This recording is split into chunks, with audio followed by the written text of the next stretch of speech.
हाँ भाई साहब।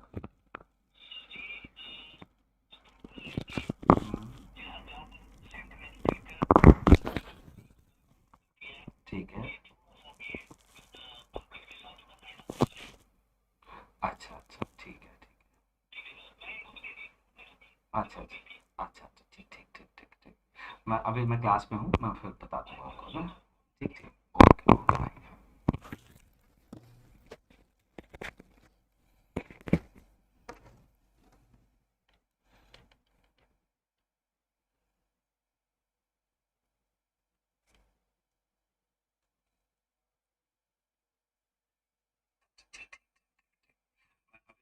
मैं क्लास में हूँ, मैं फिर बता दूंगा आपको ना। ठीक ठीक।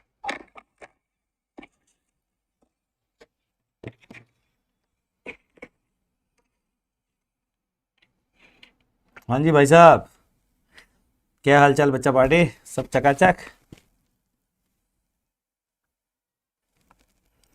चलिए शुरू करें क्लास। ये क्वेश्चन था जो आपके साथ आपको असाइनमेंट में दिया गया था, डिस्कस कर लिया जाए मेरे हिसाब से, है ना। हाँ अर्जुन, अच्छा अर्जुन तू यहाँ आ गया। हाँ ठीक है। मेरा होमवर्क किया कर अर्जुन, तू पिटेगा बेटा, है ना। तो मेरा होमवर्क जो है ना, जो चल रहा है अभी रोटेशन का, वो नहीं करता नालायक, और यहाँ क्लास कर रहा है। होमवर्क नहीं करना तेरे को। चल कोई नहीं, ठीक है शुरू करते हैं। तो cavity of radius R is present inside a solid dielectric sphere of radius R having a volume charge density of rho. The distance between the centers of the sphere and the cavity is a. An electron E is kept inside the cavity at an angle theta equals to 45 degree as shown. ठीक है। The electron mass m and charge E touches the sphere again after time. इतना, ये वाला जो time है ना, इतने time के बाद। ठीक है। Find the value of P, P की वैल्यू बतानी है, निगलेक्ट ग्रेविटी। ठीक है। ये पी की वैल्यू क्या है, मैं एक बार समझ लेता हूँ। टच फाइंड, अच्छा ये पी इस एक्सप्रेशन में आया है। ओके फाइन फाइन फाइन, ठीक है जी। तो कैसे टच करेगा स्फीयर ये बताइए। तो इसको थोड़ा सा बड़ा बना देता हूँ, ध्यान से सुनिएगा, ठीक है। मैं दूसरा डायग्राम बनाता हूँ ताकि मैं बेहतर तरीके से आपको समझा सकूँ। देखते जाइएगा बच्चों। यहाँ पर फील्ड के बारे में लास्ट क्लास में बात हुई थी। फील्ड यूनिफॉर्म होती है, फील्ड का ये डायरेक्शन है और वो यूनिफॉर्म है। ऊपर फील्ड लाइन नहीं बना रहा हूँ क्योंकि मैं ऊपर पार्टिकल का डायग्राम बनाऊंगा। यहाँ पर पार्टिकल को छोड़ा गया है थीटा एंगल पर, इस जगह ये थीटा एंगल पर, ठीक है। और आपसे पूछा गया है कि अगर मैंने इसको छोड़ दिया तो electron touches the sphere again after time, फलाना ढिकाना जो भी है, ठीक। तो इलेक्ट्रॉन फील्ड अगर बच्चों इस साइड है, राइट हैंड साइड है, तो इलेक्ट्रॉन का फोर्स लेफ्ट हैंड साइड लगेगा और वो यूनिफॉर्म होगा। कितना फोर्स होगा, तो मैं बोलूँगा ई इंटू ई, इतना फोर्स लगेगा बच्चों। तो एक्सेलेरेशन की वैल्यू के लिए मास से डिवाइड कर देते हैं, तो एक्सेलरेशन की वैल्यू कितनी आएगी, E into rho upon 3 epsilon naught into O O dash vector. तो ये बीच की डिस्टेंस दी हुई है ए, ठीक है। ए आ गया डिवाइडेड बाई एम, ये एक्सेलरेशन आ गया। अच्छा अब ये डिस्टेंस निकालते हैं। ये डिस्टेंस कैसे निकाला जाए, थीटा 45 दिया हुआ है, ये बात तो सही है। तो ये भी 45 हो जाएगा बच्चों। ठीक है। तो ये डिस्टेंस अगर हम लोग निकालते हैं तो ये r/√2 आएगी, और इसी तरीके से साइड वाली भी r/√2 आएगी। तो ये √2r हो गई। तो हम लिखेंगे √2r,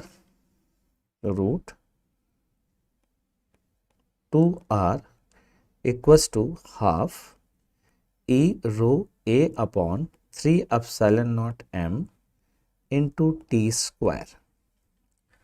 ठीक है भाई, क्लियर है यहाँ तक, ठीक।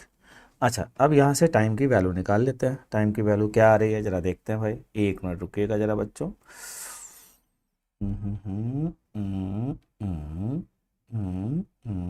ठीक है। हाँ 1 मिनट रुकना जरा यार, कुछ गड़बड़ हो रहा है क्या। हम्म, ठीक है। तो टी की वैल्यू यहाँ से आती है 2√2 नहीं 6√2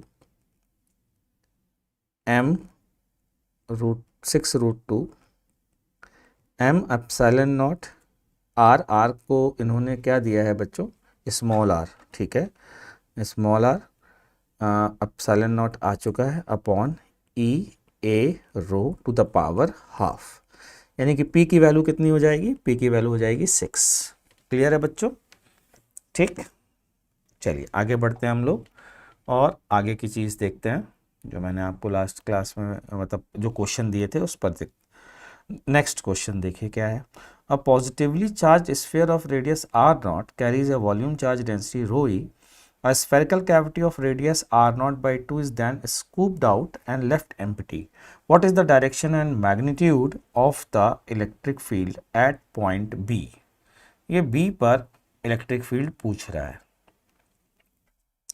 तो देखिए भाई, सबसे पहली चीज़ तो ये है कि अगर वो r/2 का बोल रहा है तो थोड़ा डायग्राम गड़बड़ बना हुआ है, क्योंकि रेडियस r0/2 बोलिए, यानी कि ये पूरा एक कैविटी होगी, इस कैविटी की बात कर रहा है। तो क्या करना है बच्चों, इस कैविटी में आपको मान लेना है प्लस रो और रो ई एंड माइनस रो ई, दोनों मैंने भर दी। रो ई लिखा है लेकिन आंसर में रो ही मेंशन है, तो मैं रो ले लेता हूँ, प्लस रो भी और माइनस रो भी। तो बी पर फील्ड अगर पूरा प्लस रो से आ गया तो उसके कारण फील्ड कितनी होगी, रो अपॉन 3 एप्सिलॉन नॉट r0, ये आ गई फील्ड, और ये फील्ड का डायरेक्शन होगा बच्चों इस डायरेक्शन में, और दूसरी माइनस रो के कारण जो फील्ड होगी वो होगी अपोजिट डायरेक्शन में, तो उसको माइनस कर देते हैं। अच्छा, माइनस वाले के कारण फील्ड होगी कितनी, जरा ये देखते हैं।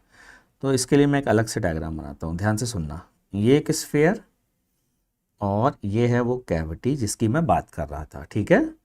अच्छा, इस कैविटी के सेंटर से ये डिस्टेंस है r0/2, ठीक है, और ये है r0। तो बच्चों ये डिस्टेंस कितनी हो गई बोलो, मेरे हिसाब से ये डिस्टेंस हो गई 3r0/2, और यहाँ पर सेंटर पे कंसंट्रेटेड ये माइनस रो वाला मान सकता हूँ क्योंकि आउटसाइड फील्ड निकाल रहा हूँ बच्चों। तो मैं लिखूँगा k मतलब 1/4πε0 KQ by r², KQ by k हो गया Q कितना, रो इंटू 4/3 पाई r0³/8, ठीक है, डिवाइडेड बाई r²। तो r² से एक मिनट, जरा एसी बहुत ठंडा हो रहा है यार। हाँ, तो कितनी डिस्टेंस है बच्चों, 3r0/2 सेंटर से डिस्टेंस है, तो मैं लिखूंगा 9r0²/4, ठीक। ये हो गया, यहाँ से ये 2 आया, ये 2 बचा, ये पाई से पाई कैंसिल हो गया, ठीक है। तो देखते हैं कितना बचता है। हाँ, ये बचता है रो upon 3 epsilon not r0 minus, देखते जाइए, ये 2 2 जा 4 हो गया, तो ये बचा कितना, r0² से एक r ही आया, ठीक है। तो रो r0 अपॉन ये 2 बचा बच्चों, ये 9 बचा, ठीक है। अच्छा, ये 3 बचा, चेक कर लीजिए आराम से, तसल्ली से।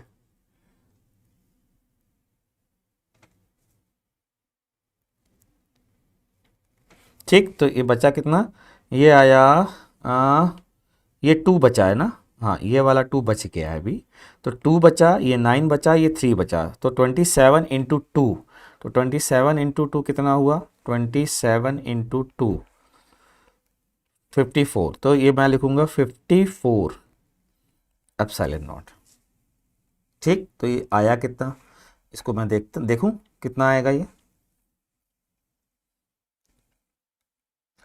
ये आएगा रो अपॉन 54 एप्सिलॉन नॉट, मैंने कॉमन ले लिया r0 के साथ, ठीक है। ब्रैकेट में कितना आएगा बच्चों, तो ये आएगा 318 माइनस 1, ये आ जाएगा, तो 17 रो r0/54 एप्सिलॉन नॉट, इधर की ओर ये वाली फील्ड ज़्यादा है तो इस साइड मतलब लेफ्ट की ओर, ठीक। तो ये आंसर है ए, ठीक है बच्चों। क्या एक बात समझ में आ गई? उम्मीद करता हूँ कि मैं आपको ये समझा पाया हूँ, अगर कोई डाउट हो तो पूछ लीजिएगा, ठीक है।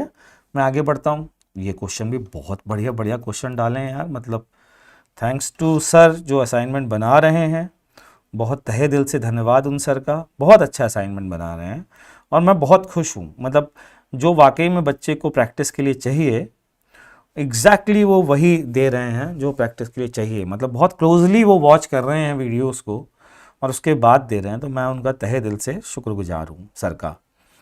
और बच्चों आप ये समझिएगा कि बहुत अच्छा है, मतलब असाइनमेंट और मैं जो पढ़ा रहा हूँ इनका सिंक्रोनाइजेशन आप बच्चों के लिए बहुत अच्छा है, बहुत अच्छा चल रहा है। तो प्लीज़ इसका भरपूर फ़ायदा उठा लीजिए, नहीं तो फिर बाद में आप पछताएंगे कि यार जिस समय सर बता रहे थे उस समय मैंने ध्यान नहीं दिया। ठीक है बच्चों, चलिए अगला question. A charge plus Q is located somewhere inside a vertical cone such that the depth of the charge from the free surface of the cone is h. It is found that the flux associated with the cone with the curved surface is 3q upon 5 epsilon naught. If मतलब ये कह रहे हैं कोन से जो वो flux आ रहा है ना, ये वाली जो कोनिकल सरफेस है, इससे 3q upon 5 epsilon naught है। ठीक है, अच्छा, if the charge is raised vertically through a height 2h, मतलब चार्ज कह रहे हैं अगर मैं यहां रख दूं तो कितना फ्लक्स कर्व सरफेस से पास होगा।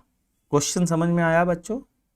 Then the flux through the curve surface, केवल कर्व सरफेस की बात चल रही है, इसका ध्यान रखिएगा, सबकी बात नहीं चल रही है बच्चों। ठीक, अब जरा ध्यान से सुनिएगा, बहुत अच्छा क्वेश्चन है ये। अगर मैं एक सरफेस लेता हूं सर्कुलर r रेडियस की, ठीक है, ध्यान से सुनना बच्चों। इसमें अगर मैं यहां h हाइट पर रखूं चार्ज इस साइड, या इस साइड चार्ज रखूं h हाइट पर, दोनों केस में फ्लक्स सेम पास होगा, इस बात से सहमत हो? ठीक, तो जब मैंने अंदर रखा ना तो मुझे पता है टोटल फ्लक्स कितना होगा। मान लीजिए इस सरफेस से फाई पास हुआ, तो फाई अगर इससे पास हुआ और नीचे वाले से पास हुआ 3q/5 एप्सिलॉन नॉट, तो टोटल तो हमें गॉस साहब ने बताया है q/एप्सिलॉन नॉट के बराबर होना चाहिए। तो यहाँ से हमको फाई की वैल्यू पता चल गई। ठीक, ये फाई की वैल्यू पता चल गई। क्या पता चल गई? 5/एप्सिलॉन नॉट माइनस 3/5, तो कितना आएगा बच्चों? 2q/5 एप्सिलॉन नॉट, ये आ गया। जब मैंने बाहर रखा तो सेम फ्लक्स इसमें से एंटर करेगा बच्चों, यही वाले अमाउंट का फ्लक्स इस बार इससे एंटर करेगा ना, तो इसके अंदर इनक्लोज कितना चार्ज है? 0, इस बार कोई चार्ज नहीं है। यानी कि जितना एंटर करेगा उतना ही तो कट सरफेस से बाहर निकलेगा, उतना ही निकलेगा और उतना ही निकलेगा, तो यही आंसर है। तो 2q/5 epsilon not is the answer. I think मैं आपको समझा पाया हूं। बढ़ते हैं आगे। नेक्स्ट क्वेश्चन है लार्ज शीट ऑफ बेटा अच्छे से क्वेश्चंस देखो, बहुत प्यारे क्वेश्चंस है, मैं सीरियसली बोल रहा हूँ। A large sheet of uniform, अगर क्वेश्चन नहीं कर रहे हो ना तो आप पूरा फायदा नहीं उठा पा रहे बच्चों। A large sheet of uniform charge passes through a hypothetical spherical surface. The figure shows principal section of the situation.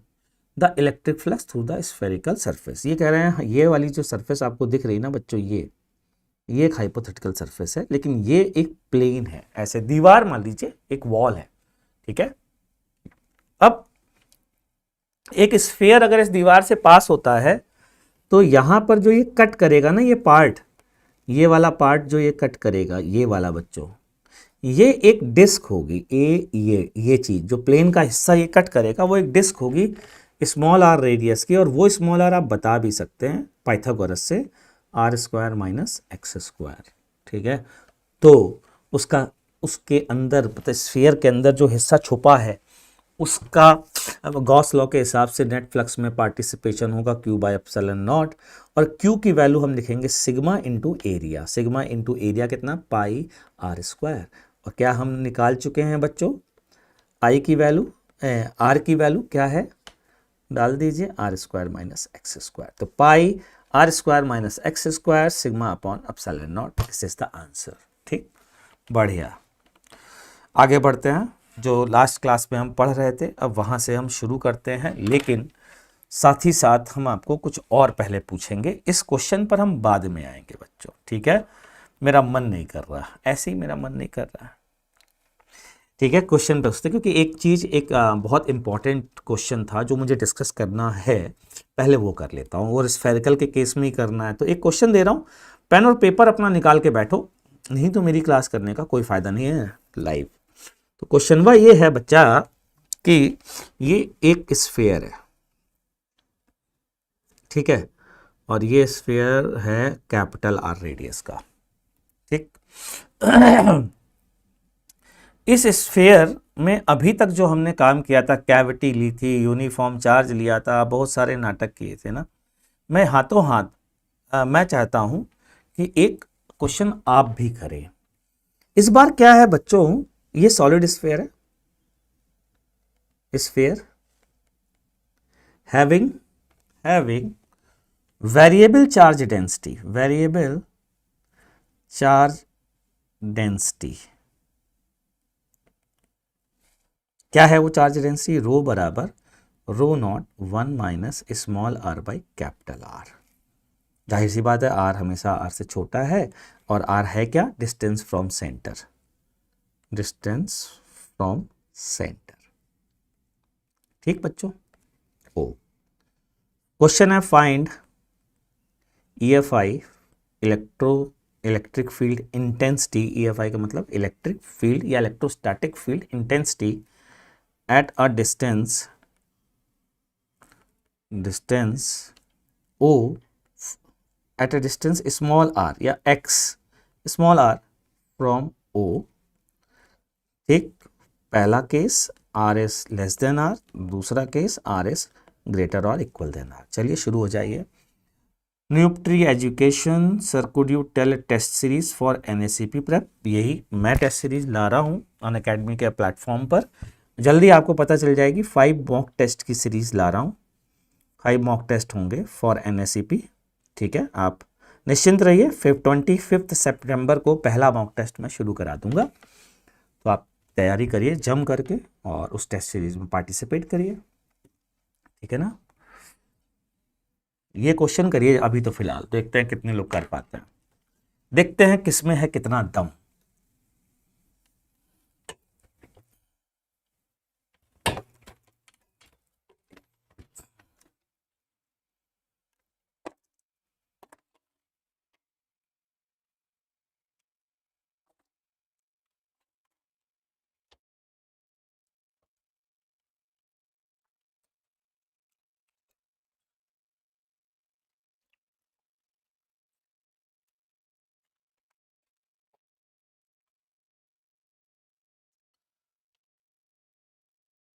जल्दी जल्दी जल्दी, बहुत अच्छा क्वेश्चन है ये, ध्यान रखिएगा।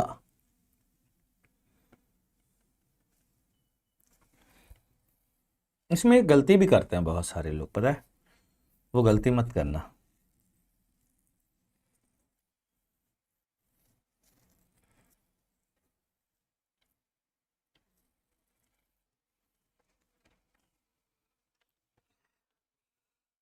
चलिए अब बताना शुरू करता हूँ। ठीक है, बहुत इंपॉर्टेंट है ये। पहली चीज़ तो ये देखिए और ये समझने की कोशिश करिए बच्चों कि जो ये स्फीयर है ना, इसमें मैं अगर यहाँ से r डिस्टेंस पर फील्ड निकालना चाहता हूँ तो मैं गॉसियन सरफेस स्फेरिकल लूँगा, इसमें तो कोई दो राय नहीं है। जब मैं गॉसियन सरफेस लूँगा तो मैं left hand side E into 4πr² लिखूँगा, इसमें भी कोई डाउट नहीं है।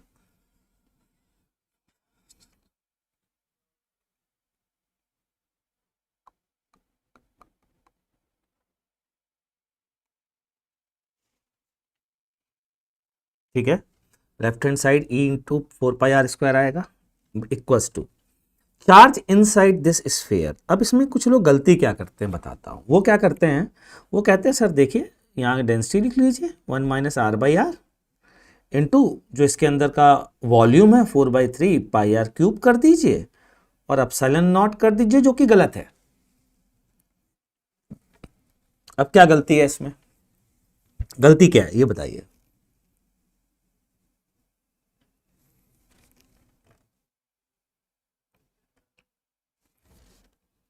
गलती बताइए, गलती देखते हैं कौन बता पाता है। गलती बताओ बे।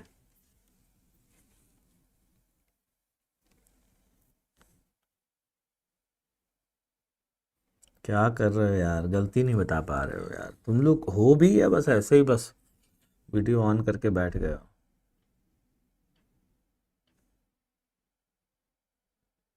चलो भाई कोई बात नहीं, मैं बताता हूँ, ध्यान से देखिएगा। भाई ऐसा है कि जो ये डेंसिटी ली है ना, ये डेंसिटी ये एट अ डिस्टेंस r है। मतलब r/2 पर अगर तुम डेंसिटी निकालोगे तो r/2 पर ये डेंसिटी नहीं होगी, लेकिन आपने पूरे वॉल्यूम से मल्टीप्लाई कर दिया ये मानते हुए कि ये पूरी रो यूनिफॉर्म है। ये गलती है, ठीक है। तो इसी कारण से क्वेश्चन बहुत मायने रखता है हमारे लिए। तो ऐसे क्वेश्चन को गुरुजी कैसे करें? कुछ नहीं करें, चार्ज निकालें और क्या करें। ठीक है साहब, चार्ज निकालने की कोशिश करते हैं। फिर से स्फीयर लिया, अब क्या करेंगे, पहले हम चार्ज निकालेंगे। अब चार्ज निकालने के लिए डेंसिटी का मल्टीप्लाई तभी कर सकते हो वॉल्यूम में जब आप डेंसिटी को यूनिफॉर्म मान सको। डेंसिटी किसके साथ वेरी कर रही है? सेंटर से डिस्टेंस के साथ। तो मैंने क्या किया बच्चों, ये ले लिया, ये ले लिया। ये देखिए, ये थिन स्फेरिकल शेल है, ठीक। इसकी वैल्यू आ गई 4πx² into D x. 4πx² हो गया एरिया, इंटू डी एक्स हो गई थिकनेस, तो इसका वॉल्यूम हो गया, ठीक है, पक्का। अच्छा, इसका यहाँ पर डेंसिटी क्या होगी? ρ01 - x/r होगी, ये डेंसिटी हो गई, देख लो। तो ये चार्ज आ गया इस शेल पर। अब मुझे चार्ज कहाँ तक का निकालना है? गॉसियन सरफेस तक का। मेरी गॉसियन सरफेस की क्या रेडियस है? r। तो इसको कहाँ से कहाँ तक इंटीग्रेट करें बच्चों? 0 से r, ठीक है। तो q आ जाएगा, जरा देखते हैं q कितना आया r डिस्टेंस में। तो मैंने बोला भैया कि ऐसा है, ρ0 बाहर निकाल लीजिए, 4π बाहर निकाल लीजिए, उसके बाद काम करेंगे। तो 4π ρ0, ठीक है, x² - x³/r, और ये बच्चों आ गया dx। कहाँ से कहाँ तक ले जाना है? 0 से r तक। तो QR की वैल्यू कितनी आ रही है? मैं बोलूँगा 4π ρ0 x³/3 माइनस x⁴/4r। ये आ गया भाई, ठीक। ये तो x³/3 माइनस x⁴/4r। तो यहाँ पर मैंने लिखा r, ये लिखा 0। तो 4π ρ0 r³/3 माइनस r⁴/4r। ये आ गई हमारी फील्ड, ठीक है, जो as a function of r depend कर रही है भाई।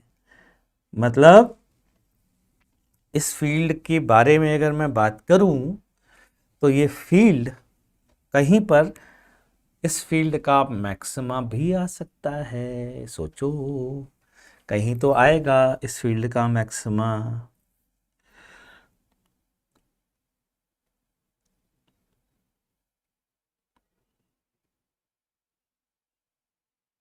केवल एससीवी करने से ही फायदा है बेटा। पहले एससीवी कर लो, अच्छे से करो, बस इस बात का ध्यान रखो, लोग अच्छे से ही तो नहीं करते हैं, यही तो दिक्कत है सबके साथ, प्रॉब्लम ही यही है।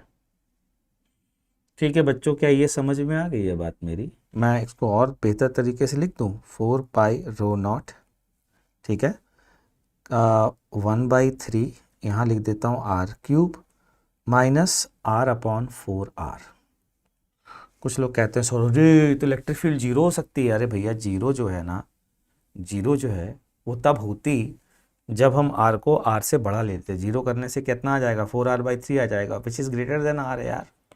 ये तो पॉसिबल ही नहीं है, क्योंकि ये फील्ड का जो वेरिएशन है वो तो सिर्फ और सिर्फ वैसे ही है, मतलब r तक के लिए है, इसलिए जीरो तो नहीं होगी। क्लियर है बच्चों? देख लीजिए भाई, ठीक, ये समझ में आ गया? यार ये देख लो भाई, सही किया कि नहीं किया, कहीं गलती हो रही हो तो बता दो मुझको। ये क्या चीज़ है? ये चार्ज है, अभी फील्ड नहीं आई है ना लाइको, अभी फील्ड निकालनी है। चलिए, फील्ड निकालने के लिए इसको किससे इक्वेट कर दें? कर देते हैं E इंटू 4πr² से। तो 4π से 4π कैंसिल, r से एक r उड़ गया। तो इलेक्ट्रिक फील्ड की वैल्यू क्या आ रही है? इसी पेज पे रखता हूँ। इलेक्ट्रिक फील्ड की वैल्यू आ रही है,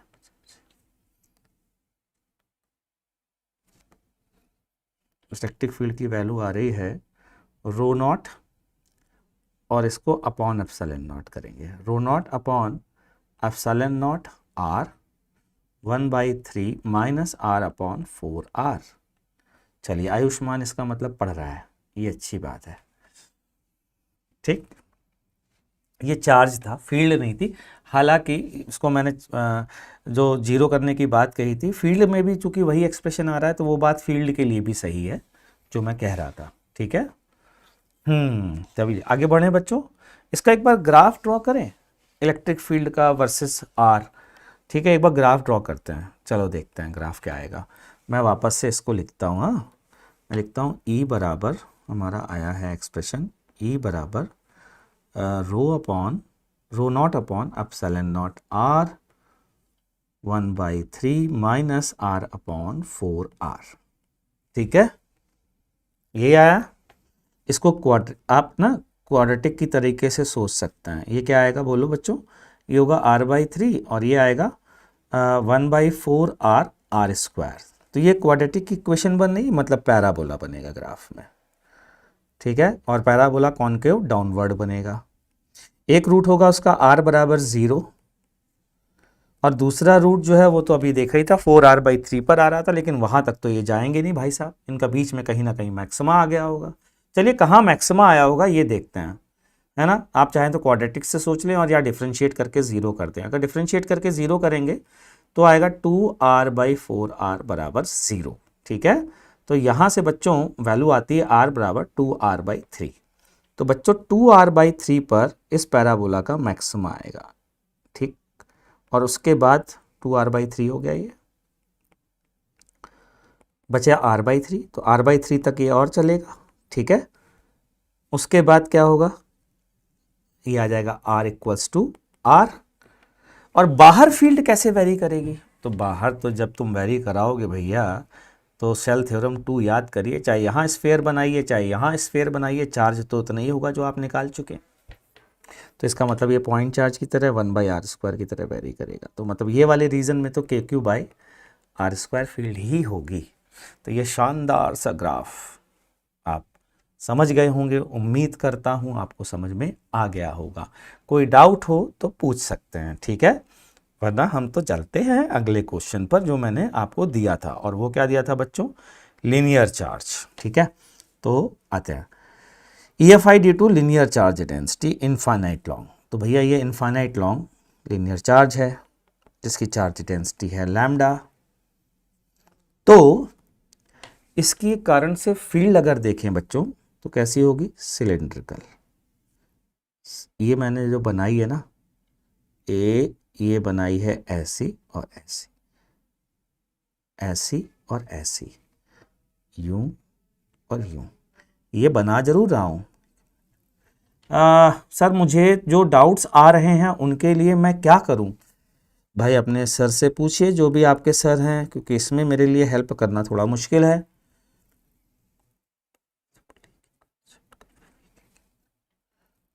ठीक है,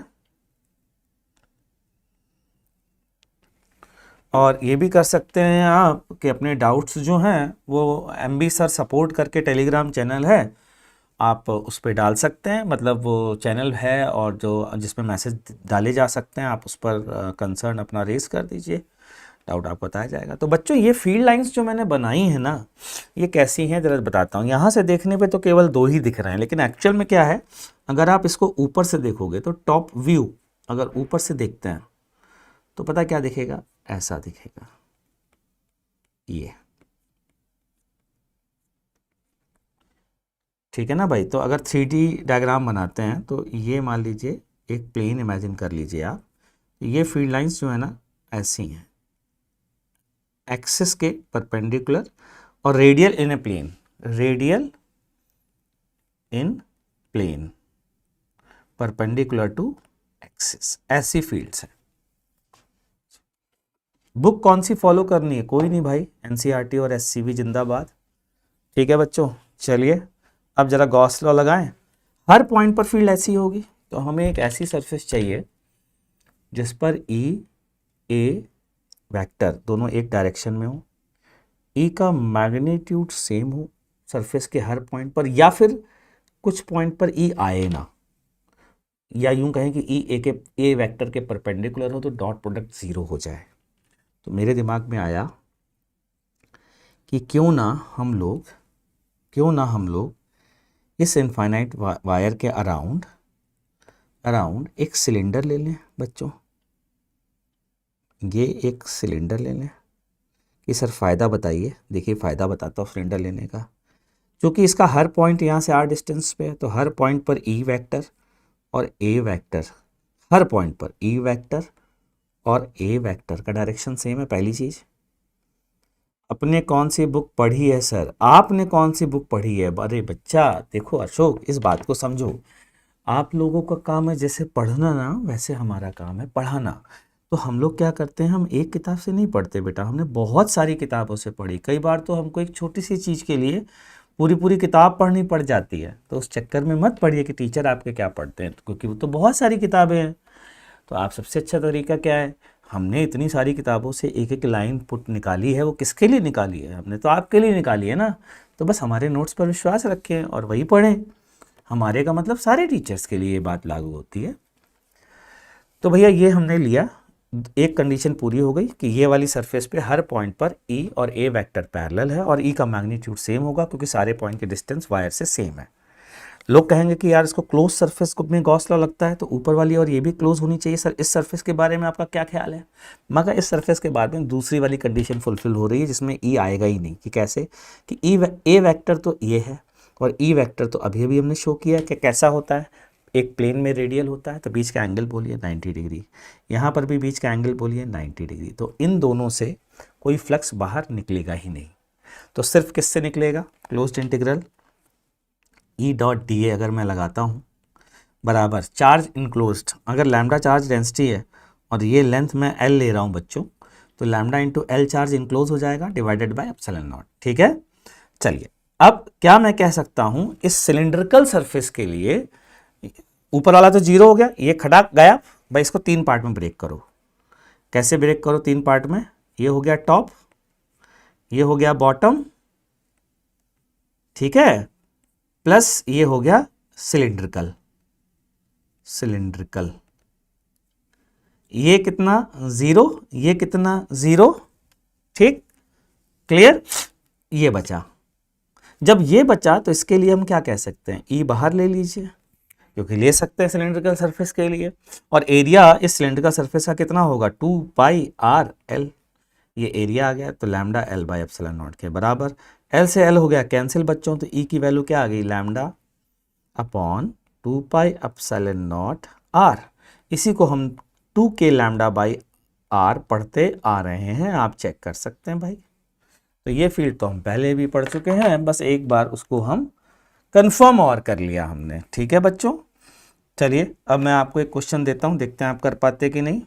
ठीक, फील्ड ड्यू टू EFI, मैंने कहा था ना आज भी हम बहुत सारे क्वेश्चन ही करेंगे, या यूँ कहें कि आज की डेट में सब हेडिंग बन चुके हैं, लेकिन मैं आपको क्वेश्चन के फॉर्म में दूंगा। ठीक है, EFI due to infinite long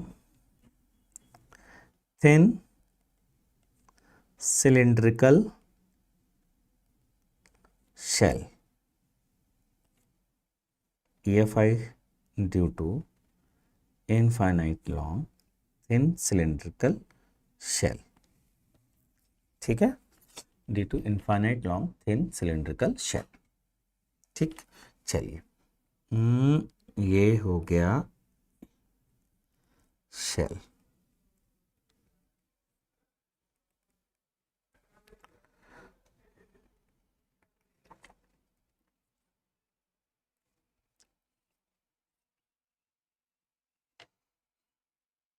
ये है इनफाइनाइट लॉन्ग, मतलब ये ऐसे जा रहा है यूं इनफाइनाइट तक के, तो मैंने बना दिया है बीच में, और इस पर सरफेस चार्ज डेंसिटी है सिग्मा, मतलब अंदर खाली है, हॉलो है, इन स्फेरिकल शेल। ठीक है, इसकी रेडियस r ले लीजिए। अब मुझे फील्ड निकालनी है, एक तो एक्सिस से r डिस्टेंस पे, r at r distance from axis. बड़ी शानदार बात अभी निकल के आ रही, जो बुक्स में जनरली नहीं दी जाती है। From axis. Thank you Zeta gaming, thank you भाई।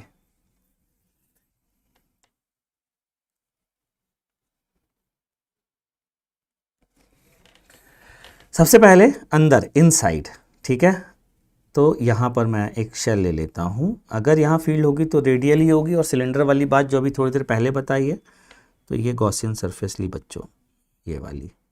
लेफ्ट हैंड साइड फिर से अगर ये लेंथ L है तो E इंटू 2πRL आएगा, ठीक है, आएगा ना भाई, ठीक। एक मिनट रुकिएगा जरा,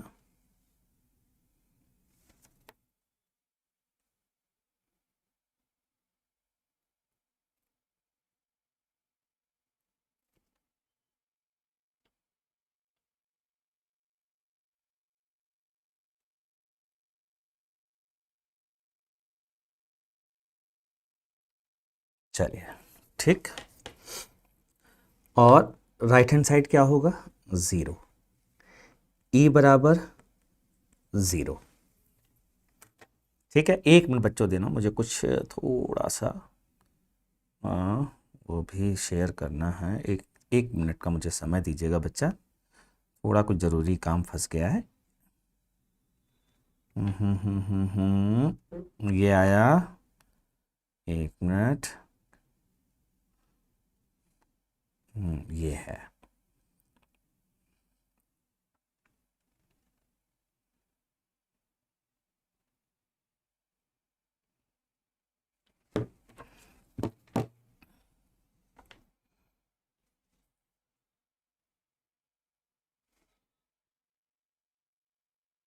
ठीक।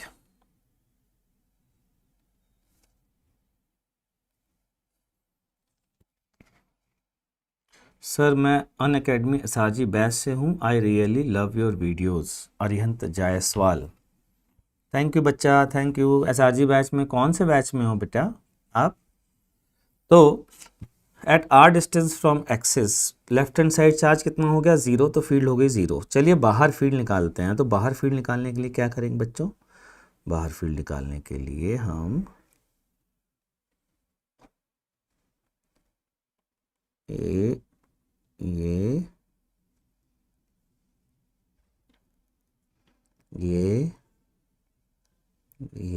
ठीक है, इसमें हम लोग यहाँ से आर डिस्टेंस और ये एल ले लें अगर, तो क्या लिखोगे, लेफ्ट हैंड साइड तो E इंटू 2πRL आएगा कि नहीं आएगा, ठीक है।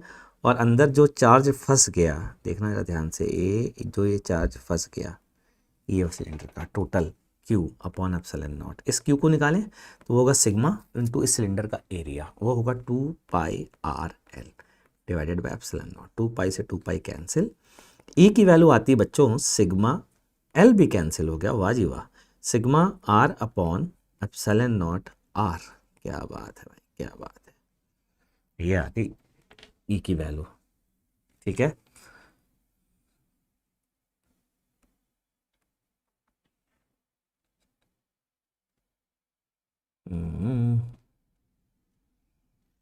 ठीक है बच्चा, अब सुनो, यहाँ पर एक बढ़िया बात बताता हूँ। इस एक्सप्रेशन को देखकर एक शानदार बात सामने आती है, पता है क्या, वो ये कि शेल थ्योरम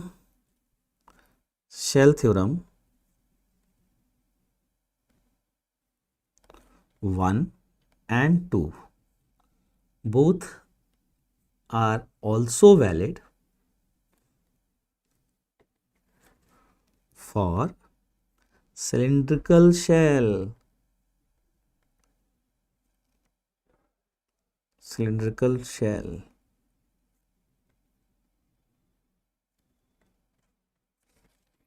दोनों चीज़ें जो है ना, ये सिलिंड्रिकल शेल के लिए भी वैलिड है। कैसे बताता हूँ। सबसे पहले फर्स्ट थ्योरम है, ये है सिलेंडर, ठीक है, इनफाइनाइट लॉन्ग। तो यहाँ इनसाइड फील्ड हर पॉइंट पर कितनी होगी बच्चों, 0। ये है शेल थ्योरम 1। अभी चेक करो, अभी निकाला ना हमने, हाँ भाई सही है।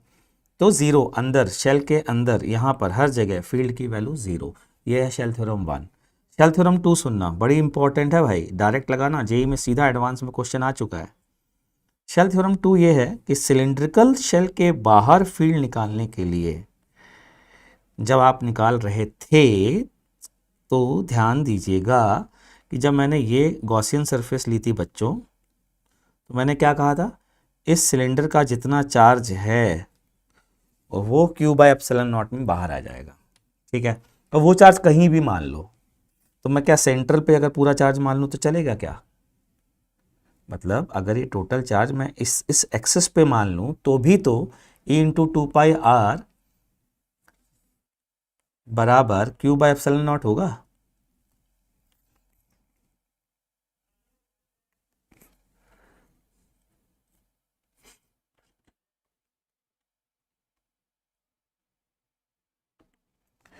केमिस्ट्री टॉपर के नोट्स मैं एक बार मांगता हूँ बेटा, मेरे को याद दिलाता रहा, मैं मांगता हूँ। हाँ मतलब राठी से मांगूंगा, सक्षम से, अगर मिल जाएंगे तो मैं अपलोड कर दूंगा, ठीक है।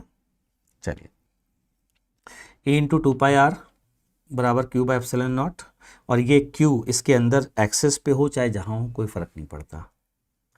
आ रही बात समझ में? क्लियर है ना भाई? तो हम ये कह सकते हैं, शेल थ्योरम 2 सुनना, इन केस ऑफ नहीं, to calculate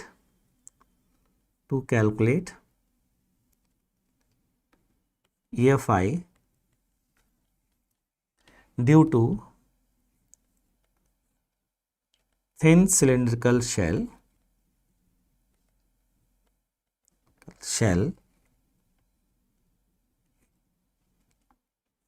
at a point outside the shell,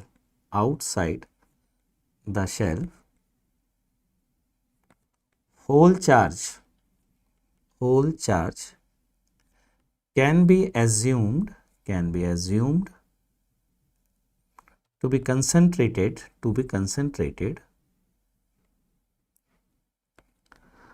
on the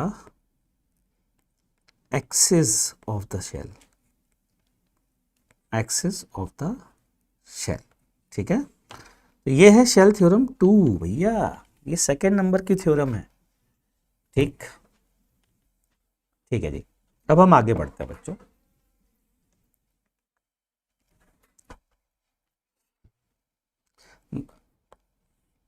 मेरे ख्याल से ये थ्योरम समझ में आ गई है, और थ्योरम समझ में आ गई है तो अब हम अगली एक क्वेश्चन कह सकते हो या हेडिंग समझने जा रहे हैं, वो है EFI मतलब electrostatic field intensity, EFI due to uniformly charged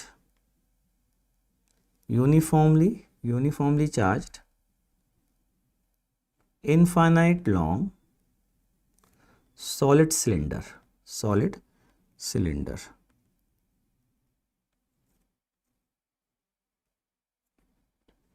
ठीक है भाई। तो ये है सॉलिड सिलेंडर, ये इनफाइनाइट तक गया हुआ है।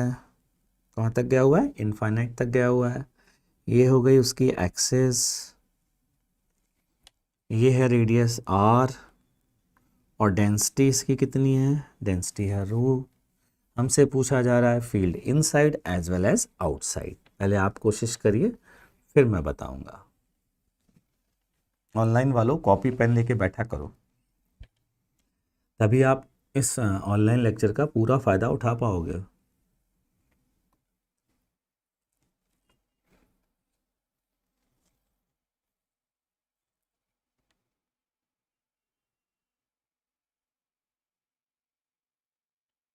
अरिहंत जान काल्ला की कोई बुक नहीं आती बेटा, उसके हैंडआउट्स आते हैं, मैकेनिक्स के आते हैं और थर्मो के आते हैं, है ना।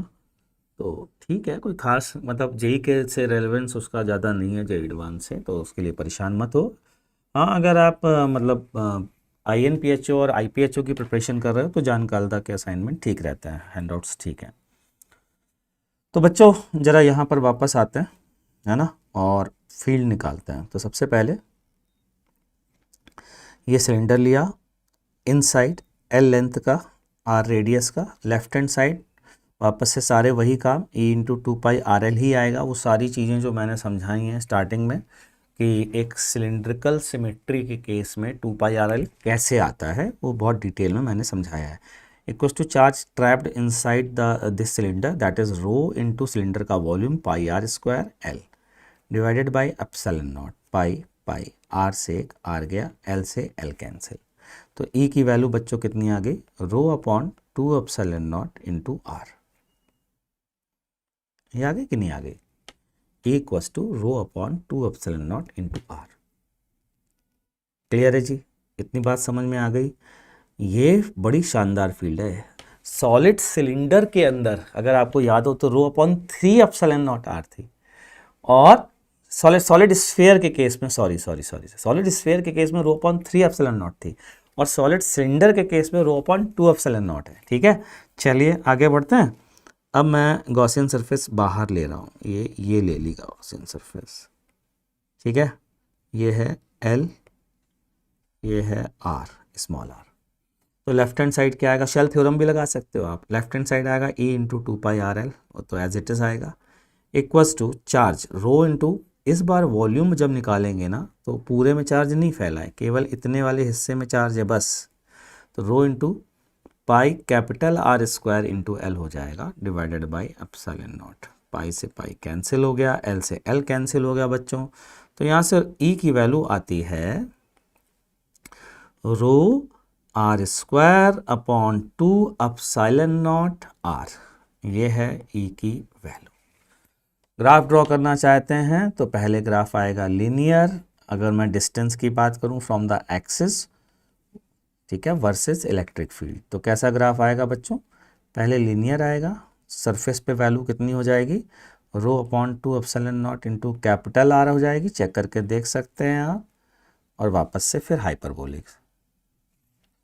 हाँ बेटा, इसको इंटीग्रेशन से भी कर सकते हैं, बिल्कुल कर सकते हैं। आप सिलेंड्रिकल शेल के कारण आपको फील्ड पता है, तो आप उस शेल के कारण एक एलिमेंट लीजिए और उसको इंटीग्रेट कर दीजिए, वो तो कर ही सकते हैं। लेकिन अभी हम एप्लीकेशन ऑफ गॉस लॉ पढ़ रहे हैं, इसलिए हम इस तरीके से सोच रहे हैं। ठीक है, चलिए आगे बढ़ें बच्चों।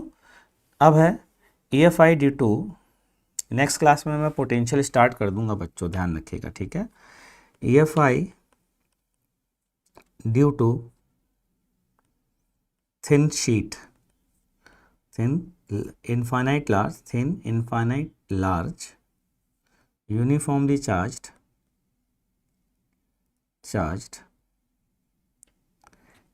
thin sheet,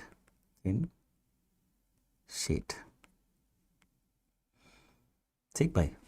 तो ये है वो शीट जिस पे सिग्मा चार्ज डेंसिटी है, ये इनफाइनाइट तक गया, ये भी इनफाइनाइट तक गया। ये वायर नहीं है बच्चा, ये ऐसी शीट है इस तरीके की, ठीक है ना।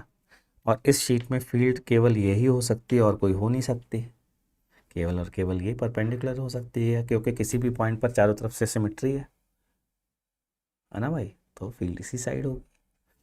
तो बताएं, जैसे अगर ये प्लेन है बच्चों, तो प्लेन के परपेंडिकुलर ही हर पॉइंट पर फील्ड होगी, यहाँ भी, यहाँ भी, यहाँ भी, यहाँ भी, यहाँ भी, यहाँ भी, यहाँ भी। तो बताओ कैसे गॉसियन सरफेस लें ताकि हमको r डिस्टेंस पर फील्ड निकालना आ सके, यहाँ से r डिस्टेंस पर फील्ड निकालना आ सके, कोई बता सकता है?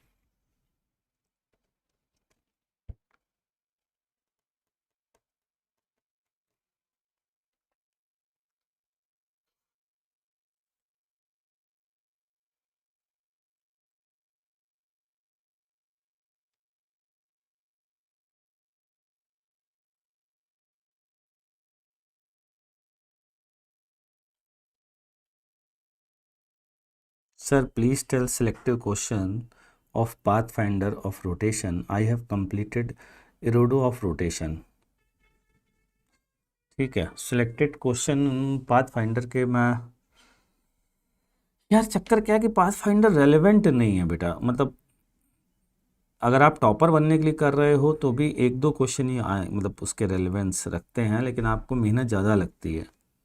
तो आप उसकी जगह पे ना, पाथफाइंडर की जगह 300 क्रिएटिव प्रॉब्लम्स आती है, और वो लेज़लो हॉलिक्स की बुक है, तो उसके क्वेश्चन बहुत अच्छे हैं रोटेशन के, और जेई से रेलेवेंस बहुत रखते हैं वो, तो वो कर लो आप। ठीक है, देखो जरा ध्यान से बच्चों, मैं क्या गॉसियन सरफेस लेने जा रहा हूँ। हॉरिजॉन्टल सिलेंडर बोला आयुष्मान दीक्षित ने, बिल्कुल सही बोला है। और आप क्यूबॉइड भी ले सकते हैं, क्यूबॉइड की ये लेंथ है 2r, मतलब उसकी हाइट 2r ले लीजिए। क्यूबॉइड है ऐसा, मतलब इसको अगर मैं बनाऊं तो ये ऐसा होगा, यहाँ पर इस सरफेस को यूं वो इंटरसेक्ट कर रहा होगा, ठीक है ना भाई। इस तरीके से ये सरफेस है अपनी वाइट वाली, इस सरफेस को ऐसे इंटरसेक्ट कर रहा होगा। तो ये ए ले लीजिए, ये बी ले लीजिए, और ये वाला प्लेन जो है ये वो इस प्लेन का इंटरसेक्ट कर रहा है इस तरीके से। यहाँ पर फील्ड अगर ई है बच्चों आर डिस्टेंस पे, तो यहाँ पर भी फील्ड ई ही होगी। ऊपर से और नीचे से, सामने आजू बाजू से कोई फ्लक्स बाहर नहीं निकलेगा, तो फ्लक्स जो निकलेगा वो निकलेगा ई ए इंटू बी। यहाँ एरिया वेक्टर बाहर, ई बी बाहर, यहाँ एरिया वेक्टर बाहर, ई बी बाहर, दोनों सेम डायरेक्शन में, तो ट्वाइस हो जाएगा, बराबर चार्ज इनक्लोज्ड। चार्ज इनक्लोज्ड कितना है, sigma into A B area है जो एरिया कट किया है प्लेन का, ठीक है बच्चों, डिवाइडेड बाय एप्सिलॉन नॉट। तो यहाँ से ए बी और ए बी कैंसिल हो गया, और ई की वैल्यू आती है सिग्मा बाई 2 एप्सिलॉन नॉट, जो कि हम पहले भी प्रूफ कर चुके हैं जब हमने डिस्क के कारण ई एफ आई कैलकुलेट की थी, ठीक है। चलिए अब हम आगे बढ़ते हैं और हम देखते हैं E F I due to thick slab infinite large and uniformly charged, जैसा कि हम देखते आ रहे हैं, ठीक है। ये है थिक स्लैब। अब ज़रा ध्यान दीजिएगा, थिक स्लैब मतलब अपने घर की दीवार को आप साइड से देखिए बच्चों, तो मतलब आप यूँ इमेजिन करिए ये एक स्लैब है, ठीक है ना। इधर भी इनफाइनाइट गई है, इधर भी इनफाइनाइट तक गई हुई है, ऊपर भी इनफाइनाइट तक गई हुई है, और नीचे भी इनफाइनाइट तक गई हुई है। सर इसको डिस्क विद इनफाइनाइट रेडियस मान सकते हो बेटा, मैंने अपने लेक्चर में पढ़ाया भी है इसी तरीके से मान करके, ठीक है। ये है, इसकी थिकनेस ले लो d, ठीक है। अब इसके सेंट्रल प्लेन से, इसका सेंट्रल प्लेन कोई होगा, उससे r डिस्टेंस पर फील्ड बताइए, E as a function of r क्या होगी, और आउटसाइड फील्ड भी बताइए, आउटसाइड फील्ड क्या होगी, ठीक है। ये आपको होमवर्क दे रहा हूँ नेक्स्ट क्लास के लिए। मैं चाहता हूँ थोड़ा सा ये आप भी ट्राई करें, क्योंकि ये गॉस लॉ इसके बाद ख़त्म हो जा रहा है, ठीक है। थोड़ा सा पेज छोड़ दीजिएगा, क्योंकि गॉस लॉ में कुछ एक दो स्पेशल बातें हैं जो अभी नहीं बताऊंगा, कभी मौका पड़ेगा तब बताऊंगा, ठीक है बच्चों। चलिए जी, टाटा।